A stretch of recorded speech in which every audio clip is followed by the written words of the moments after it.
Hey guys, welcome back to another video. In this video I will show you how I did the Undertale energy drink commercial that went super viral. I mean, more than 10 million views on both TikTok and Instagram, many comments and super huge demand. People just writing to me, DMs, emails, comments with questions like where to buy, when release. So please leave a like, subscribe to the channel, as I'm doing this video while I'm on holidays, but I have my laptop. And without further ado, let's get started. Okay, so the first scene is pretty much just the animation of cans and animation of lightning, when the light starts and when it just illuminates for the whole scene. So here we have this separated for a can where we can see only these souls, these human souls, these colored hearts, if you're not the Undertale fan. So let's check real quick how this animation looks like. Let's go to the animated view, and as you can see, we start with just the heart, and here we have a little camera animation, and I believe what we have here for camera is the location Z local location. So double tap Z, go back, plus focal length animation.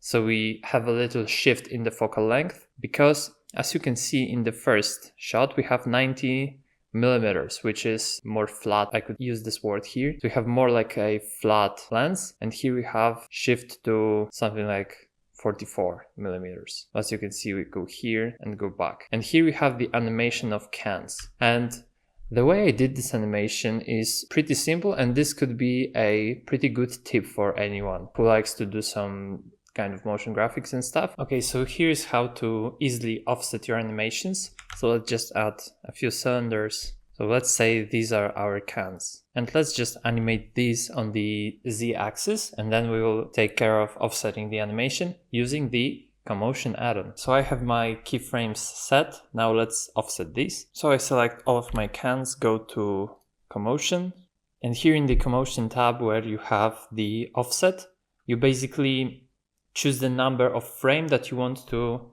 have your animations offset. So let me show you what the offset parameter does. So basically, if I click now offset animation and I have by 1, you will see it's like I would go to each object and just shift the keyframes to the next one. So we have 1, 2, 3, 4, 5, 6. And very important thing, if you have, let's say, a few cans and you want to have them in order, so let's say from left to right, like take a look what happens now. It's not left to right, is it?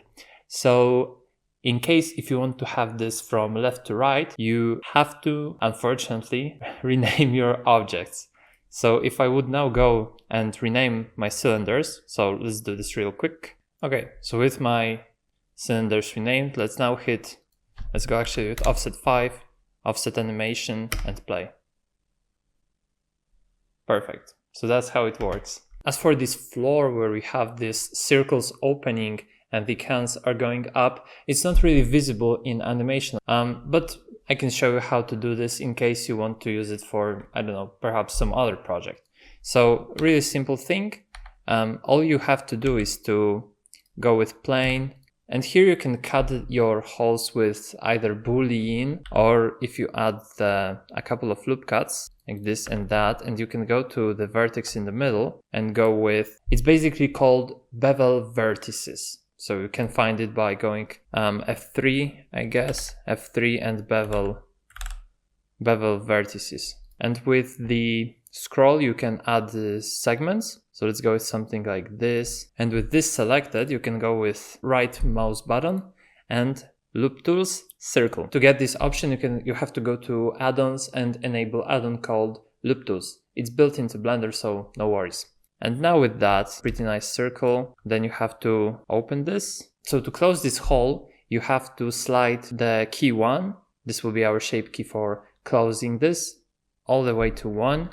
Then go to edit mode, select this and scale this pretty much all the way to the down. You can just scale 0. Using this shape key, you can control this. For the rest of holes, you can do basically the same, just, keep your mesh clean. Don't get too messy. I can show you how this mesh looks like for the final. That's how it looks like. And this is pretty simple stuff.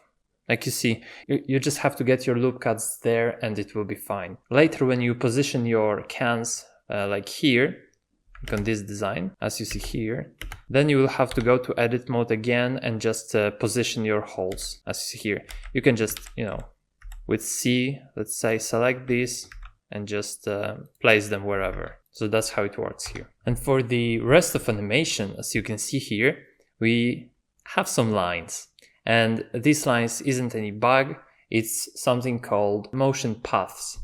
It basically helps animators to see the path that the object does. I mean, there's something called principles of animation, where you have these arcs, etc. And in After Effects is, I would say, more convenient than in Blender, because in After Effects, you have these motion paths and you can edit these motion paths just like some vector curves in Adobe Illustrator or even in Blender. But in Blender, you have to, play with your keyframes. You can't really edit this like in After. So, for the music, we have this, and then we have these cans going up. So basically, you just have to add one keyframe here when these cans stop, when they are on this floor, and then they go all the way to the top. And here they just have to do the 7 human souls position from the actual game. I mean, where you had Frisk's determination soul, supported by these souls that have been stolen by Flowey. So here's the second keyframe. As you see here, I have many keyframes actually, but the movement is there. It basically is about 2 keyframes from the bottom to the top. And of course, you have to animate the camera to fit this. The way to actually add the arc is you have to enable the auto keying option, and then I will show you how it works. Let's just get one can. And as you see here, if I want to edit this path, so let's say I want to add little bit more arc, let's just enable auto keying. And then, as you can see, the motion path is somehow edited. And when it confirms, it changes the way it looks like. So let's Command Z, something smaller to disable this, as you see here. And just note that when you are dealing with auto keying, there's perhaps some way to turn it off, but this will add so many unnecessary keyframes. Like location is necessary, of course, but you will have rotation keyframes and you will have scale keyframes. So when you will be polishing the animation using Graph Editor, which is also very important, I showed that in my Pepsi MAX tutorial. So when you will be dealing with Graph Editor, you have to make sure you delete all these scale keyframes so that you don't have, any unnecessary keyframes for now. So let's go back to where it was. So that will be the scene 01B, where we have this. And here's 01C. You see, here's the 01. Okay, let's say that this one with only the Frisk soul. So that's the 01A. That's very, very important to name your scenes, especially when you are doing the storyboard. When you're doing the storyboard, it's super important. Here's the 01B, where you have the soul popping up. Here's the 01C, where we have the circle. And 01D, when we have the light turned on. And the way I did the light turn on, really simple, is just I have 2 simple area lights, and these have the keyframe on the power value. That's it. And where the music is proceeding forward to this more epic moment, I would say, we have the scale up and down, and it goes behind the determination flavor. So the way I did this is very simple. Let me go to, and this thing you will do in Graph Editor. It's very important to do this in Graph Editor. It actually is about one of the principles of animation, and this one is called anticipation, I believe. And as you can see here, when you will make this animation, you would have 2 simple handles, and these will be flat, so like that. All you have to do is to scale this one, so this is the last one, to 0, and this one scale all the way, so there is no no change more, and then rotate this. And then just look at the motion. If you like this, then it's cool. So here we have a little scale up and the scale down. Trust me, with a little bit of motion blur, this will be perfect. Speaking of motion blur, actually, here we are. And it's 0.5. I would say something like 0.25 will be also fine if you want to further reduce the render time. And again, speaking of render time, also you can, I personally went with 800 samples and 0.08 noise threshold. By default, you always have 0.01 noise threshold. I think that you have to take a look if what kind of noise threshold actually works for you. Sometimes 0.01 is too much and it could be reduced, and you can just reduce this value with using the noise threshold, and denoiser will do just fine on that amount of noise. And the last part of this animation is the camera movement. So here we have the little camera movement that goes to the can, and that actually makes the cut to the scene number 2. As you can see here, goes really slow, and then at the last frame pretty much this goes crazy fast. Here you have the representation on the graph editor. So you have this handle super scaled, and this one is scaled to 0. And that's it for the scene number 1. Let's go to the next one. In this scene, we have to deal with fluid simulation, camera animation, and fluids animation. And of course, we have to find a way to change our cans designs or our label designs. So in this one, for lighting, we are using only HDRI, and that's for the lighting, and we use only one can object here. So here we have the one can, and we just animate the mixed shader value. So it can be a little bit messy here, but I will show you real quick what is it about.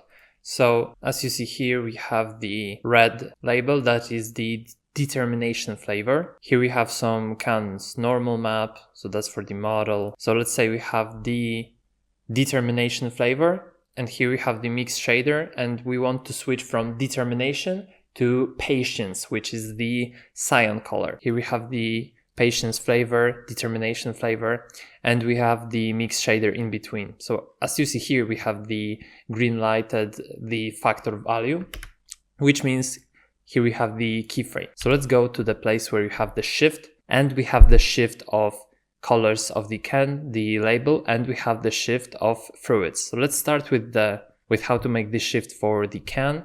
So let's go to where we have this. Okay, so here's here's the other. And a little lag because, Eevee is loading the shaders. Here is the first keyframe. As you see here, factor is the yellow, and here we have on the value 1. So as you see here, all it does is changing the principal BSDF. So on 0, on 0 Blender is taking the value from the upper slot, and on the factor 1 from the slot that is on the bottom. Very basic stuff. And when you have this in the middle, you have a blend of these two labels, which is not ideal, of course. So that's how you're doing the shift for the colors. Here's the result of the mix shader turn number 1. Here you go with the next flavor, etc., etc., etc. And you end with material output. That's how you do it. Pretty simple. For the color of the fluid, this is the same. I can show you how my principled BSDF for the fluid looks like.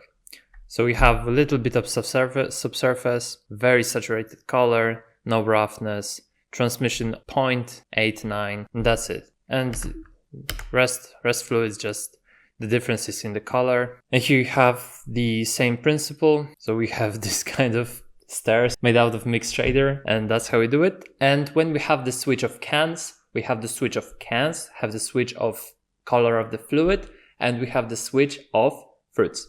So as for the fruits, I actually have, as you see here, these collections for all the flavors. So we have the bravery, determination, integrity, justice, kindness, patience, and perseverance. And all of these collections have the fruits. So when I enable perseverance, you can see grape, patience, it's plum. Many people actually asked, what is the flavor of patience? It's plum or plum or whatever you want to pronounce this. Here we go with kindness, which is the kiwi, justice, lemon, integrity, navy, blueberry, determination is cherry, and bravery is orange. There we go. And the way I actually enable and disable these is pretty simple. Just you have to do something called collection instance. And the way you do this is very simple. Just right click and then right click on your collection and then instance to scene. And as you see here, we have the object that is the instance of this collection. And what is the biggest advantage of this workflow is that you don't have to put a keyframe on every single object. So this will be the every single lemon or every single orange. So let's go to the determination and see what I'm talking about. So here we have the determination fruits collection, which is the cherry. And on the frame 35, you have to get the two keyframes, which is one keyframe to disable in viewport, one in disable in renders. So here we have it enabled, and then, disable keyframe, and then enable. Then here we have the disabled keyframe for the plum, and here we have the enable keyframe. This is very simple, and then at the end you just have to put your enabled keyframes and then click disable, and then enable the blueberry and so on and so forth. I also put myself these markers to have the clear indication of where I have my switches. So here we have on this frame, and the way I actually determined where I want to have the change is when I listened to Finale by Toby Fox. I just made myself a very simple animatic, as you can see in my Behance case study. That's where I show the animatic, I show the storyboard, I show each flavor representation.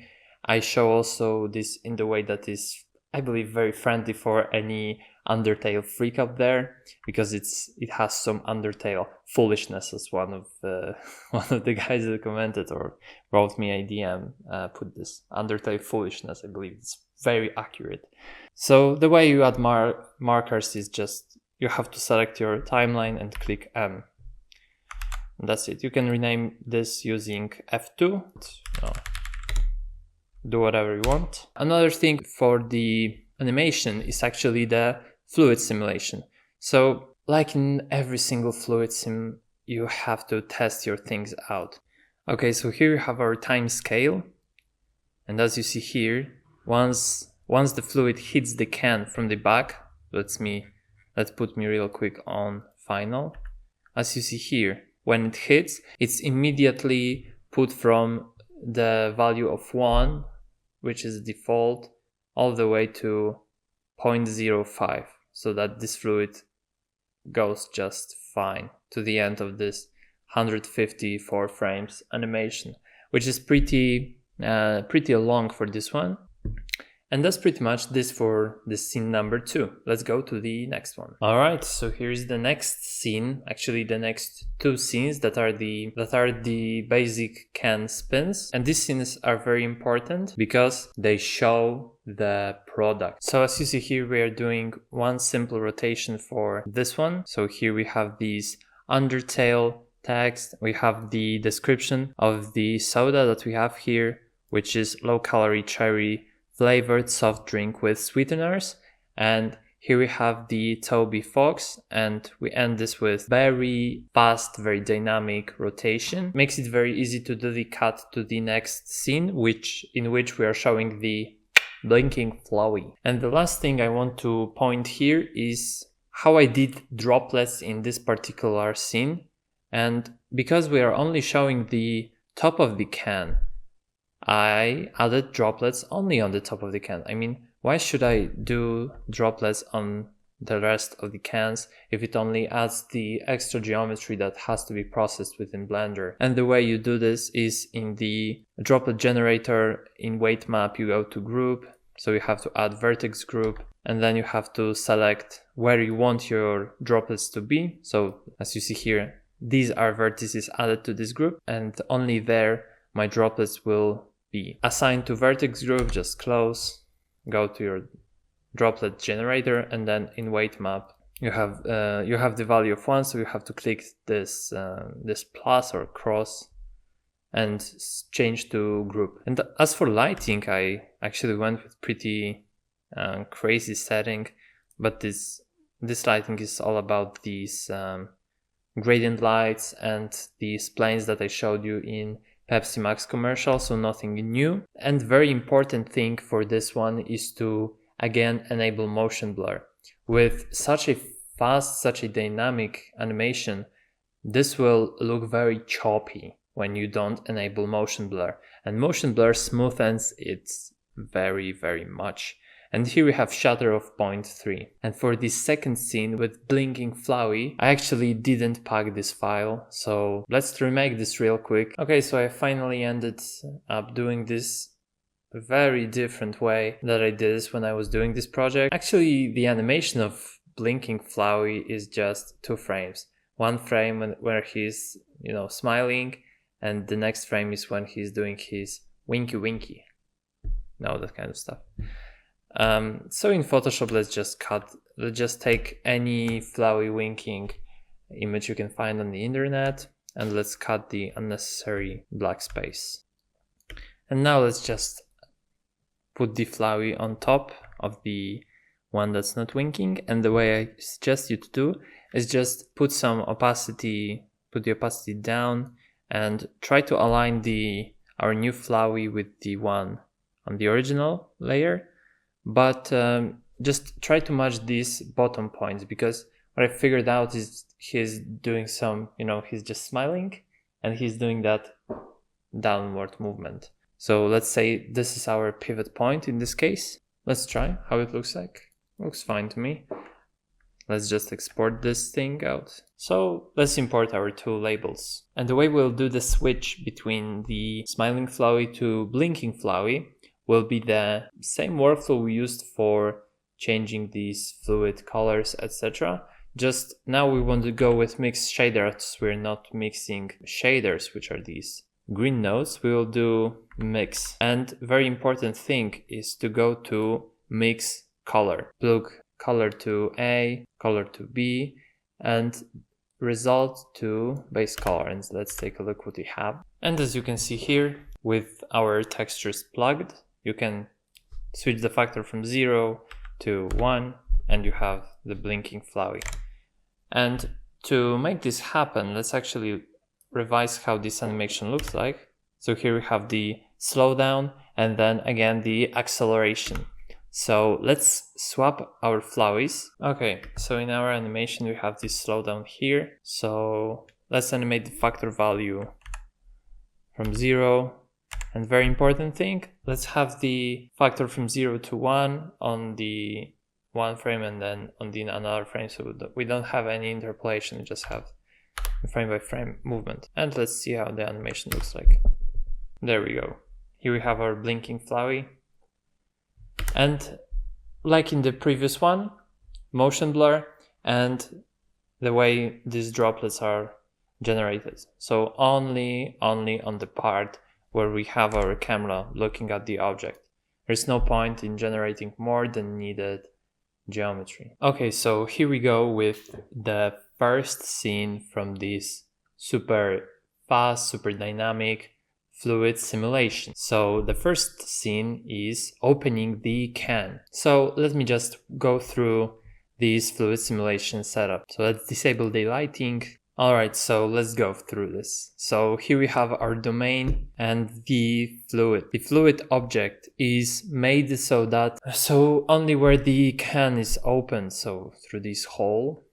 So that's modeled to just fill this hole. We have an obstacle and thanks to that obstacle, the fluid doesn't go anywhere else than just where we want this fluid to be. And it's the rounded object, it's open, so it just prevents the fluid to go anywhere else in the can. You know, we are talking here about the optimization for the rendering, so that's why we have this obstacle here.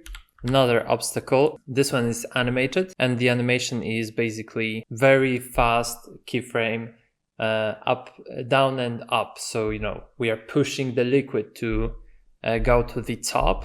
So that's the purpose of this one. We have the outflow, and again, the outflow is this object that, you know, when water or any other fluid contacts the outflow, basically our fluid disappears. So that's why I put outflow.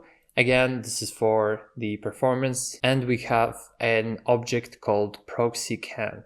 And what's the difference between proxy can and the final can is that it has some thickness that is even unrealistic for a can, but I had to do this because I had my liquid just going through the surface and I really had to make this super thick, and that's why I have this called proxy can. And I have my final can right here. So this one has, you know, all these subdivision surface, and again we have droplets only where the camera can see them. And the last object for this fluid simulation is actually the force field, and this force field helps to keep this fluid actually in place, because what I experienced was that this fluid was going to crazy directions, super bad. So I figured out that adding just a force field works really well in this particular case. And I can show you a settings for this one. So this is strength 9, fall of power 1.5, something like this. And for the fluid, we have the not inflow, we have the fluid type. Here you remember I was talking about this one blender unit equals X meters. Here we have by default, we have because we have pretty huge scene actually here.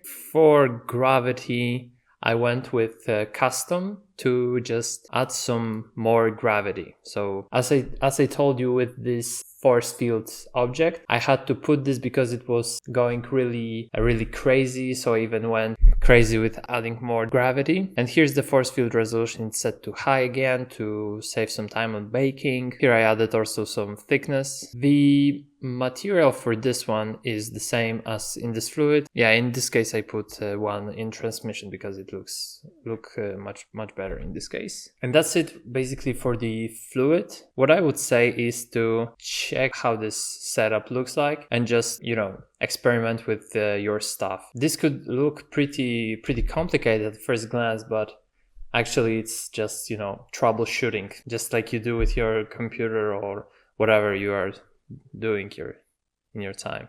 And the last thing for the animation in this one, last two things actually. So the first one is this can opening. So when you have this click, right? And in this case, I did it using shape keys. So here I have two shape keys. One shape key is for this part of the can, and the other shape key is for this part. The shape key one, very simple stuff.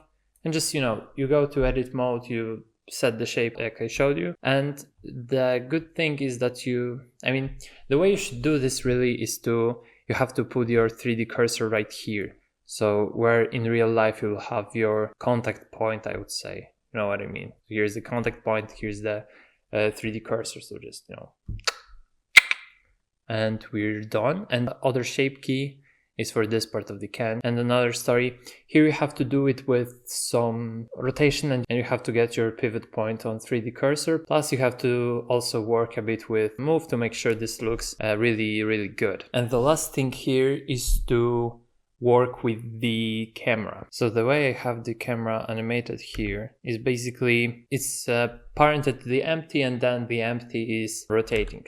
So as you see here, and also the empty, what's doing is the point to focus object for the depth of field. And the depth of field it adds this another layer of photorealism, I would say. As you see here, this is very subtle actually. You can even crank this down. And as you see here, this is very subtle effect here. Very subtle, but it's there. I would say depth of field, the subtle is actually cool. Now let's take a look at how the lighting is done here. So here I have some plain lights and some simple light objects. So let's see what these do. So this one at the top, let's enable subsurf. So as you see here, this one adds the hotspot here at the top. This one is adding some fill to the top of the can, and also it really points out this edge that is here. So you have these two lights, have the area light, another adding some effects here, very subtle, just give the rim. So as you see here, we have this one and this one, just adding these two saddles, and the last one is just, you know, some light here. That's it for the lighting, and that's for this scene. Okay, so in this second scene where we have the drink pouring from the can, let's start again with the fluids, stuff. Okay, so starting from these obstacles, fluid generators, some curve guides. So here's obviously the domain, here's the fluid generator, and this time it's actually inflow. And it's not fluid, it's inflow, so that it generates constantly the fluid, and it's basically infinite. Here we have the forced guide fluid. So this is the curve that says for the fluid, bro, go this way, not the other one. And this has just the spin strength. The attraction strength is default. The fall of power is actually also a bit modified. And this one is the path curve. You just have to select path, and there you go. Here we have one obstacle, and this again prevents the fluid from going anywhere else than where we will see this fluid in the rendering. Another obstacle, the same story. And this outflow might look pretty weird at first. But why I did this is because, again, the fluid that goes through very thin objects, very thin, like a can is, it was just going through this part of the can, like if there was some gap. So I just used the outflow object to just take the fluid out of there. And the last outflow is here. So where we have our fluid, you know, going here, it stops right there. Let me show you. So as you see here, it stops there.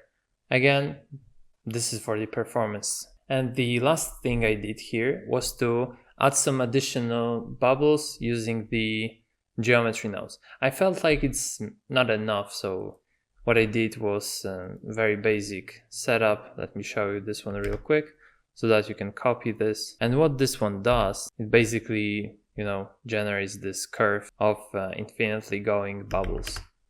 And this has the trim curve. So as you see here, that's what trim curve does. And the last part of animation is actually, like in this previous scene, is the camera animation. But this time, instead of parenting the camera to the empty, the camera has the object constraint called track to, and is tracking to this empty, so that, you know, when I hit G, it always tracks. Small animation, just going to look at this can and perhaps go somewhere near. And of course, like previously, I have some depth of field here. And the depth of field is actually to the different empty. I have two empty here. One is here and one is there. And I did this because it looked better to have two empties. So it's, again, just how you feel it looks better. And the last thing for this scene is obviously the lighting. So for the lighting, I used two planes to just you know, reflect the light, 5 area lights. So let me just go through each of these. So here's one light that is the gradient light, my favorite, and this one is just giving this rim right here. It's adding the other one. This one is just highlighting the Undertale text that is obviously invisible due to depth of field. Then we have this one that is just fills the object. This one is adding some more light on the side. This one is adding from the bottom to indicate this curvature here. So we have this very, very cool line. And that's it for this scene. Alright, so let's go with the next one. And now we'll cover these 3 very quick scenes with the fluid going into the glass, you know, the pouring scenes. So for this one, let's start from looking at how the fluid is actually made. So we will cover all these settings. So here's the domain, inflow, fluid, and outflow. And the reason I put an outflow here is because I had so much fluid like going out of the glass which wasn't really captured by the camera, and it was just, taking the precious computing power. The best way to, always keep your baking and renders down in the time is to optimize your scenes. So that's why I have the outflow here. And obviously I have the obstacle glass, which is basically the low poly version of the final glass, which is the glass here, which has all of these modifiers, and just subdivision and the droplet simulation and droplets generator. As you see here, we have these, now these are turned off, but as you see here, we have these ice cubes. And the best way, again, when you are dealing with baking simulations, you should have as low poly objects as you can. Like for example here, I have these cubes that have subdivision, displacement, bevel, and then another subdivision. I could surely run the baking simulation, but it would take much more time. So what I did here is I actually used just, simple cubes.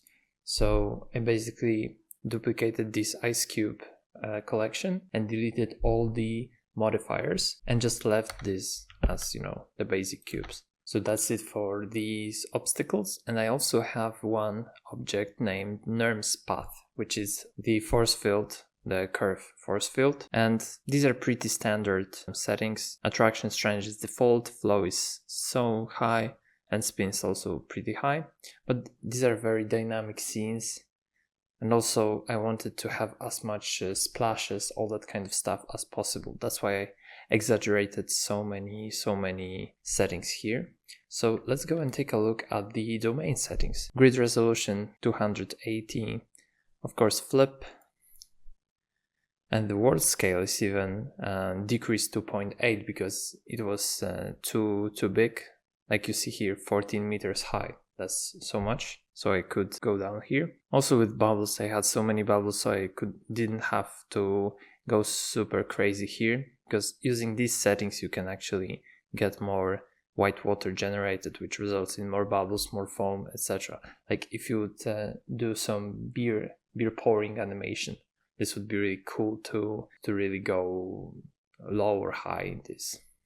And what my biggest struggle in this one was, it was actually the baking time, because look, what I had before was I was generating fluid all the way down, so I had that much fluid, and this was very random. This had many obstacle objects, so here I was dealing with so much geometry, and I was doing these bakings all over again. Like I had, I don't know, 10 times, and each bake was 2 to 3 hours. So this was super crazy, like playing with the settings, all that kind of stuff. And I actually even rendered one and thought that this sucks and I had to redo all things. So that's it for the fluid simulation part. Now we are going to check the camera angles. So I have 3 different shots. So I have a shot that is 50 to 58 frame, 35 to 55, and 26 to frame 60. And each of these cameras are animated differently, because the camera number 1 is just the well-known track 2. So I have an empty here that is DOF rotation controller. We have this one here, and this one is the target from the track 2 constraint to this camera, and I'm just basically animating this using G, just slight movement, very short, less than a second, right? The camera number 2 is a different story, but also very simple. And with this one, it's rotation plus the location. As you see here, this camera is also going down and it's rotating, so that we have this pretty cool. And as I said before, you don't really see the bottom of the glass, so that's fine that we don't have the glass at the bottom. Have this basically cut. And the last camera, which is the camera number 3, we have the location from the camera and rotation from the empty, which could be, of course, just rotating and animating the position location from the empty. Why not? And that's for the cameras. Of course, in these cameras you should set up your depth of field. The focal length we are going with is also different, because for the first one, which is this one, we have 90. For 3 we have also 90, but for the camera number 2 we actually went with 60. That's it for cameras. I also do have a slight motion blur, which is 0.2. And as for droplets, again, just have the droplets where your camera is covering this. So now let's cover the lighting. So for the scene 1, I actually went with 2 big lights, and then we have these lights, which 2 of these are gradients. And let's just disable and enable each one of them. So here's very subtle light, just to, pop colors. Let's find the big light. This one is big, and this one is just adding the color here. So these colors are just very subtle, just adding the highlights there, just to add the rim. And these 2 gradient lights are the actually main lights. So now let's go with lighting for the scene number 2. Here pretty much I have 3 lights that are adding just really subtle effects, and 1 big lights. So this one is the big one, and as you see here, this adds so much color. They highlight for the glass and the fluid, and these 3 are very subtle. But that's pretty much it, and all of these lights are actually these gradient lights, because we're dealing with very reflective surfaces like this. Like this fluid has zero roughness. Also the glass is very reflective, and these droplets are very reflective. And for the last one, we have so many different objects. Like we have 3 area lights, and then each of these area light have the translucent plane. So basically what translucency does in this case is that it makes the light go softer on these very glassy surfaces. And we have 2 gradient lights that are just adding these reflections on the edges of the glass to indicate the glass here. We have 1 plane that is reflecting all these lights. So let me turn on everything, and then I will show what this does. Just very, very subtle. And one by one, these area lights, you can take a look. This one is very subtle, just adds the color. This one as well, subtle. This one is huge one. But this is the main light in this case. And the rest are just, adding the extra layer of lighting, some highlights, etc. So that's basically playing with the lights, right? I can't really explain you every single light, where to put, when to put. You have to try your things, and then you will figure out some stuff that works for you or for each scene. And that's it for these 3 real quick fluid simulations. Now let's go to the, I believe that's most interesting scene in the whole video, because let me show you. Okay, so let's go with the last scene in our fluid scenes. So the first object here is actually the fluid. So what I did here is I just simulated some fluid and then froze the frame, etc. But what you can do, and will be, I guess, easier, is to just get your glass and then select, let's say, these faces, duplicate, P, my selection, and then, the stuff, F here, and then just add some support loops. Mesh looks fine. Then apply to this mesh, then apply the material to this mesh, and we are good to go.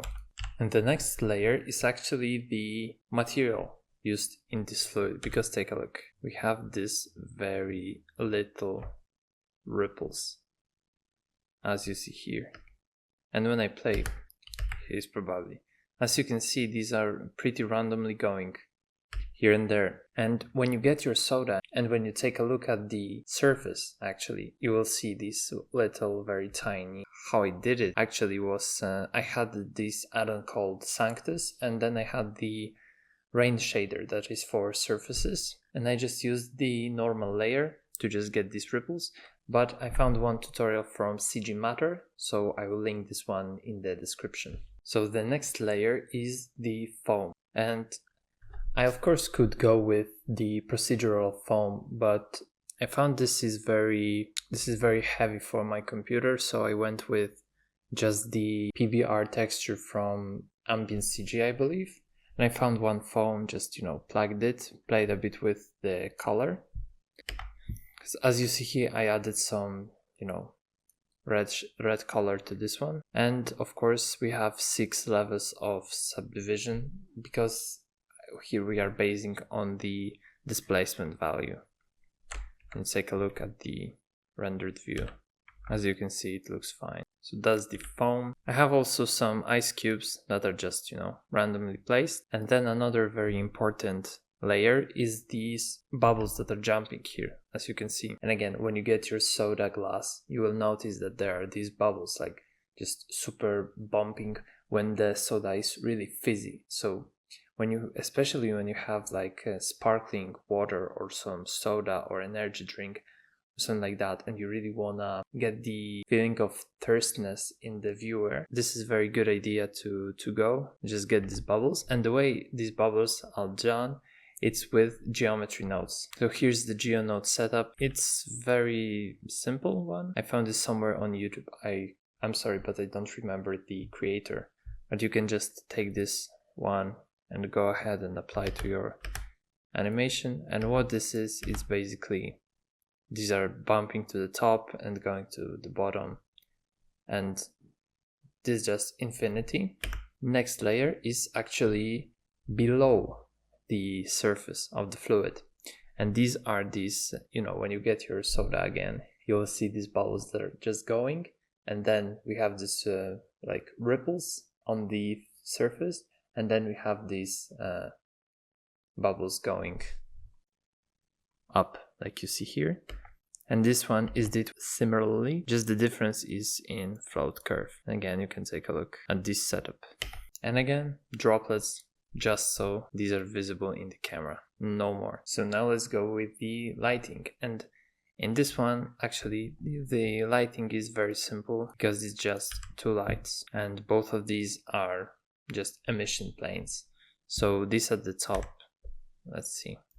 This at the top is giving the lighting for the foam and all that fluid, and the other one is just giving this nice rim to the glass. And both these make really cool scene. Camera animation, I went again with the empty that I have somewhere here, and to this empty I have this track to object constraint, so I can move around and just animate. Very, very simple. Again, motion blur, depth of field, everything is here.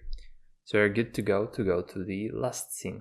Alright, so here we are in the last scene Blender file. So here we basically have 7 cans. All of these are with the nice Undertale label. All of these have the droplet generator. All of these have the property long animated keyframes, so that we have these droplets going down. This is very dense, so it's hard to process, of course. That's why it's good to keep this for the rendering. The camera movement, basically zoom out, is going back with the camera. And I will show you how it looks in the graph editor, because it's not that obvious. Let's take a look. Here we have the scale to 0 guy, and here you have this one, and it goes again to this one. The handle is scaled to 0, and this one, if we click align, this is the one. This way we will have the smooth transition from the very fast movement to the very slow, without any inconsistency in animation, stuff like that. That just makes sure that we have very smooth motion here. So let's talk the lighting. For the floor, I have very basic plain materials, black color, specular to 1, roughness to 0. So we have this reflection with these labels here. This one is just adding this rim, as you remember from, I really like to do this one. So here we have this rim added. And these two lights are actually so that we have lighting to these last cans. These two lights are these main lights for all of our cans, and these two are just adding. This light actually adds just the highlights on the Undertale logo. So very simple.